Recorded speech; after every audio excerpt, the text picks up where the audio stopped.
तो भूत प्रेतों की जो बाधाओं की कहानियां ये बहुत अजीब और गजीब होती हैं। हाँ, जैसे कि आप बैठे हो सुनसान जंगल के अंदर विराजमान हो, तो यहाँ पे क्या है कि आत्माओं का वास होता है, आत्मा होती है। जहाँ हम बैठे हैं अभी हो सकता है। हाँ जी, वो है, आत्मा है। तो हमारे कोई दिक्कत तो नहीं है आपके साथ बैठे? हाँ नहीं, अब ऐसा कोई दिक्कत नहीं है, जहाँ आप विराजमान हो ये पूरा किला हुआ है, कील रखा है ये, तो यहाँ हमें तो कोई ऐसी दिक्कत है नहीं। बल्कि ऐसा होता है कि जो कोई आता है तो वो बताते हैं कि गुरु जी हमारे साथ ऐसी रास्ते में घटना घटी है। अभी मेरे पास यहाँ कर्नाटक से कुछ लोग आए थे, तो उन्होंने बताया था कि समथिंग रात का 1:30-2 बजे का समथिंग टाइम था। तो उन्होंने बताया था कि गुरु जी रास्ते में हमारे साथ अजीब और गजीब घटनाएं घटी थी। तो मैंने उनसे पूछ लिया कि भाई ऐसा क्या हुआ था। मैंने गुरु जी जब आपके लिए जो रास्ता कटता है लेफ्ट वाला, तो इस रास्ते से जैसे हम निकले तो उन्होंने कहा कि गुरु जी हम पे 3-3 रास्ते हमको वहां पर दिखाई दिए। हाँ, तुमने ऐसा तो नहीं हो सकता।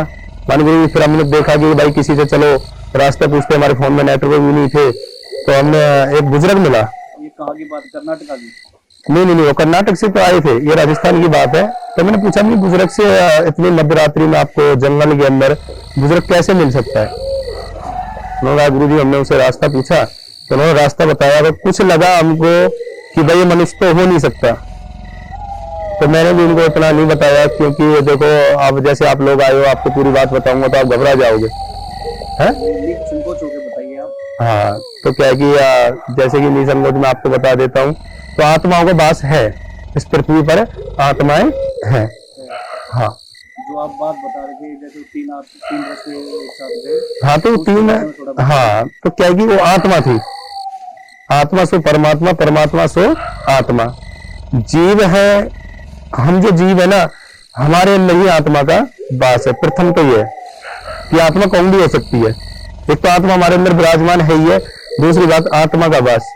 जैसे अकाल मृत्यु जो होती है, जैसे रोड एक्सीडेंट हो जाए, या फिर कोई जल के मर जाए, या कोई जहर खा ले, अकाल मृत्यु उनको कहा जाता है। कोई फांसी लगा ले, तो क्या है उनका जो समय होता है वो पूरा नहीं हो पाता है। पहले अकाल मृत्यु। हाँ, अकाल मृत्यु उनको कहा जाता है। निर्धारित मैं आपको बता देता हूँ, जीवन के अंदर ये क्रियाएं देखने के लिए बहुत समय चाहिए इंसान के पास, बहुत कुछ सोचना पड़ता है, बहुत कुछ समझना लायक नहीं पड़ता है।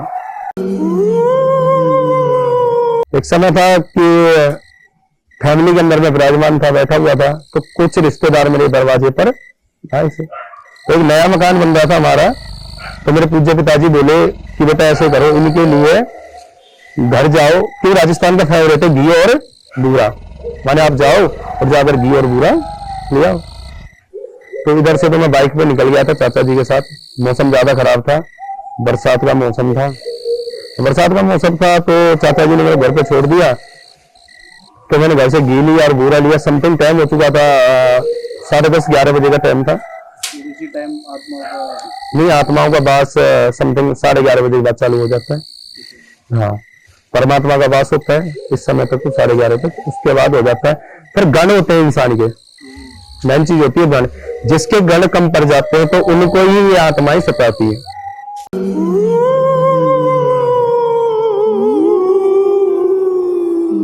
तो जो मेरा मकान बन रहा था वो 3 किलोमीटर आगे था वहां से, गांव से, तो मैं वहां से चल दिया। तो एक चाचा जी की दुकान पड़ती है रास्ते में, वो बोले बेटा बहुत टाइम हो गया है, तेरे को पता है कि रास्ता खराब है और बरसात का भी मौसम है, पानी भरा हुआ है, कीचड़ है। तो मैं बोला चाचा जी मौसा जी आ रखे हैं, तो भाई मेरे को जाना बहुत जरूरी है। उन्होंने मना भी करा, मेरे को रोका उन्होंने समथिंग, पर मैं नहीं रुका वहां पे। तो वहां से मैं चल दिया भाई। चलने के बाद जब मैं रास्ते में आया तो अकेला तो था ही। एक तो बरसात के मौसम में जब पेड़ पौधे जो होते हैं, झाड़ झुकते जो होते हैं ना, सन की आवाज बहुत होती है। थोड़ा मेंढक भी टूर कर रहे थे, तो थोड़ा डर तो मेरे को अंदर लग रहा था कि भाई रात का समय, तो सुनसान जंगल से निकल रहा है, प्लस तेरे पास घी और बूरा भी है। थोड़ा तो मेरे को घबराहट थी। थोड़ा जैसे मैं आगे निकला, गांव की सीम मैंने पार करी, तो एक औरत दिखाई देती है मेरे को। नहीं, कोई साथ नहीं था, अकेला था मैं। हाँ, अकेला था। तो एक औरत दिखाई दी मेरे को। तो मैंने सोचा कि हो सकता है एक गांव और पड़ता है बीच में, 1.5 किलोमीटर आगे एक गांव पड़ता है, उसके बाद 1.5 किलोमीटर आगे जाके जो हमारा हाईवे पे जो मकान बना रहे थे, वहां पे मकान है। वो तहसील पड़ती है, नगर तहसील। हाँ, तो मैं जब वहां से निकला, थोड़ा औरत मेरे को दिखाई दी। जब औरत मेरे को दिखाई दी ना, तो मैंने सोचा हो सकता है भाई इसी गांव की होगी, हो सकता है घर से भाई या तो इस गांव में जा रही होगी, या हो सकता है परिवार से कोई झगड़ा वगड़ा करके ये यहाँ से निकल के जा रही है। तो अपने आप को मैंने बहुत कंट्रोल करा। कंट्रोल कैसे करा कि डर तो लग रहा था, पर मैं अपने आप को कंट्रोल करता गया। नहीं हो सकता है भाई लेडीज है, किसी के यहाँ जा रही होगी। तो थोड़ा मैं आगे निकला तो मेरे कीचड़ में पैर धंसने लगे। तो मेरे मन में विचार आया, विचार क्या ख्याल आया था कि रियल में बता रहा हूँ आपको डर लग रहा होगा उस टाइम डर मेरे को भी लग रहा था। तो मेरे को एक विचार आया कि हो सकता है भाई कि जब तू कीचड़ के अंदर धस रही है तो पानी के अंदर चल रही है, तो भाई ये कीचड़ के अंदर क्यों नहीं धसी। हाँ, मेरी प्लान नहीं था। खेतों में पानी भर जाता है, मैं तो पगडंडी जो होती है, गांव में पगडंडी बोलते हैं, जैसे कि हम गली बोलते हैं, पगडंडी के ऊपर कर जा रहा था मैं तो निकल के। तो मैं थोड़ा निकला, फिर एक मन में विचार आया कि मैं इसको बोल देता हूँ या इसको टोक देता हूँ, इसको बोल देता हूँ भाई बहन तू यहाँ से क्यों जा रही है, तू यहाँ से आ जा। हिम्मत तो नहीं हो रही थी, पर मैं सोच रहा था कि हो सकता है भाई परेशान हो सकती है, कई रीजन हो सकते हैं। हो सकता है घर से भाई निकल के जा रही हो, या कई रीजन होते हैं लाइफ के अंदर, इंसान की जिंदगी में। तो मैं थोड़ा और आगे निकला तो मैंने उसको देखा, वो फिर भी बरकरार पानी के अंदर चले जा रही है। झमझमाट जो साड़ी होती है, झमझमाट मार रही थी, धूप तक चमक मार रही थी। तो डर तो अंदर बहुत लग रहा था मेरे को। थोड़ा आगे और आगे निकली, मैंने सोचा हो सकता है इस गांव में जाएगी। जब गांव में मैं उस गांव के नजदीक पहुंचा तो एक बंदा मेरे को मिलता है वहां पे। तो मैं उसे बीड़ी मांगता हूँ, मैंने लाइफ में कभी बीड़ी नहीं पी। मैंने उसे एक बीड़ी मांगी, मैंने भाई साहब एक बीड़ी दो। तो उसने मेरे को एक जवाब दिया, नाम तो नहीं बताऊंगा। उसने कहा कि कभी तूने लाइफ में बीड़ी पी नहीं और तू अपने चाचा से एक बीड़ी मांग रहा है। तो मैंने जवाब दिया, मेरे को थोड़ा डर लग रहा है। तो वो आपको जानते थे? हाँ, मेरे पिताजी नहीं जानते थे। तो मैंने कहा यार बीड़ी दे दो, माचिस दे दो। मैंने बीड़ी को जला लिया, और बीड़ी को जला के कि मैं सुनता था बुजुर्गों से कि भाई जब आग अपने पास होती है तो भूत प्रेत नहीं आते, या तुम रास्ते में चल रहे हो तो रास्ते में पगडंडी में कभी भूत प्रेत नहीं आते। तो मैंने उस बीड़ी को जला लिया, हाथ में ले लिया।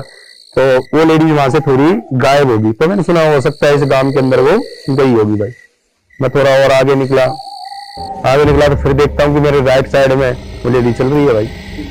हाँ, तो मेरे एक पक्का वहम हो गया अंदर कि भाई कुछ ना कुछ ये रहस्य, ये कोई ना कोई बाधा है।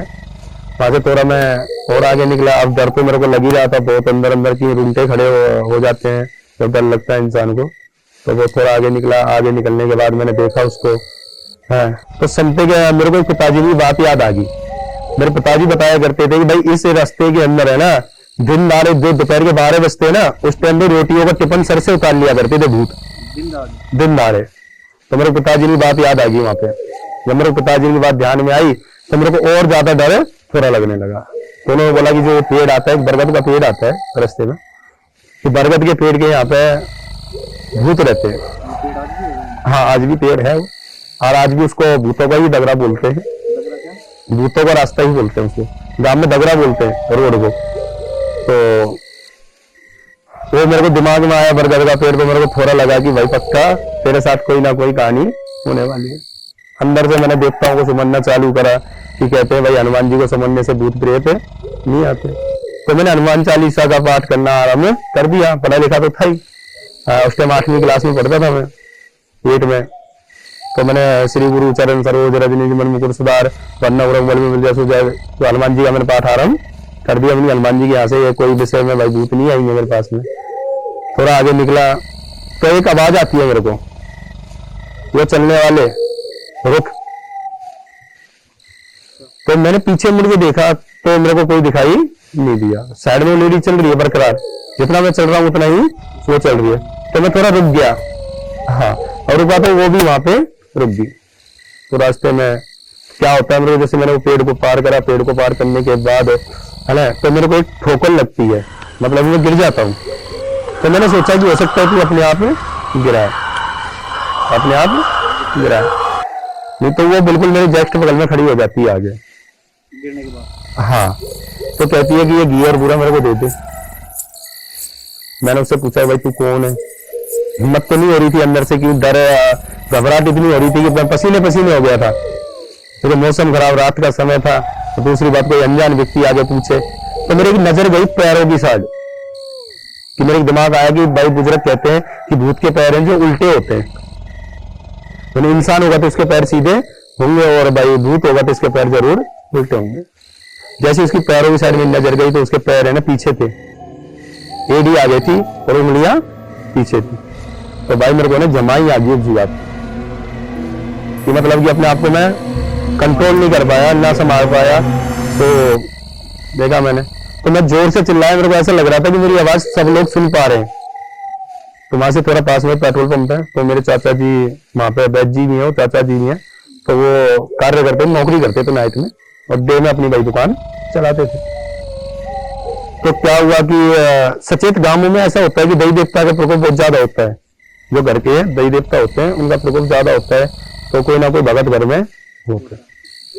तो मैं जैसे ही वहां पे चिल्लाया बहुत जोर से, तो उनको एक भनक पड़ी कि मैं, हाँ, कि भाई मेरे कोई परिवार का बच्चा है और वो भाई परेशान है। तो उनकी वहां से आवाज आती है, मेरे को कोई होश नहीं था उस जगह पे।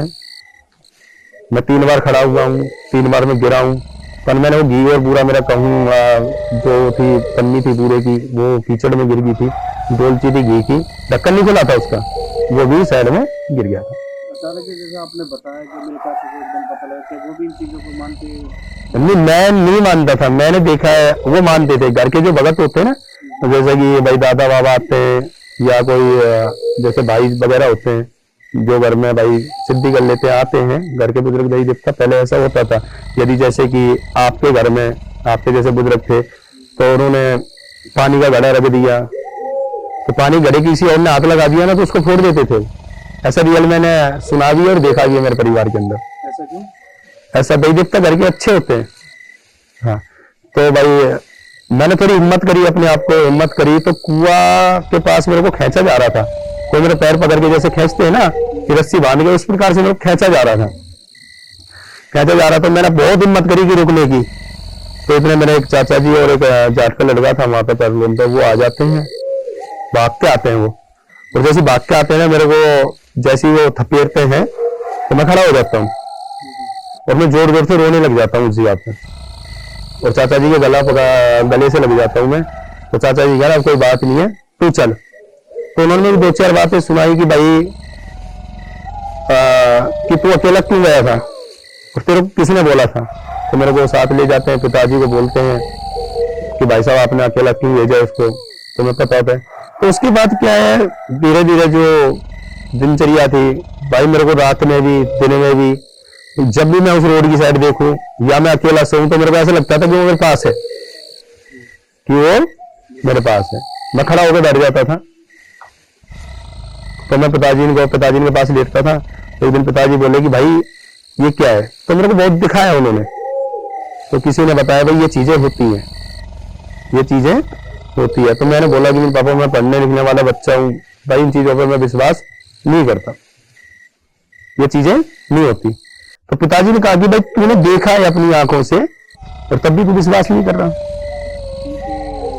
वहां से आपका इन चीजों में बिलीव होना चालू हो गया था मेरा, हाँ, कि ये चीजें होती हैं, आत्मा होती है, आत्माएं होती हैं।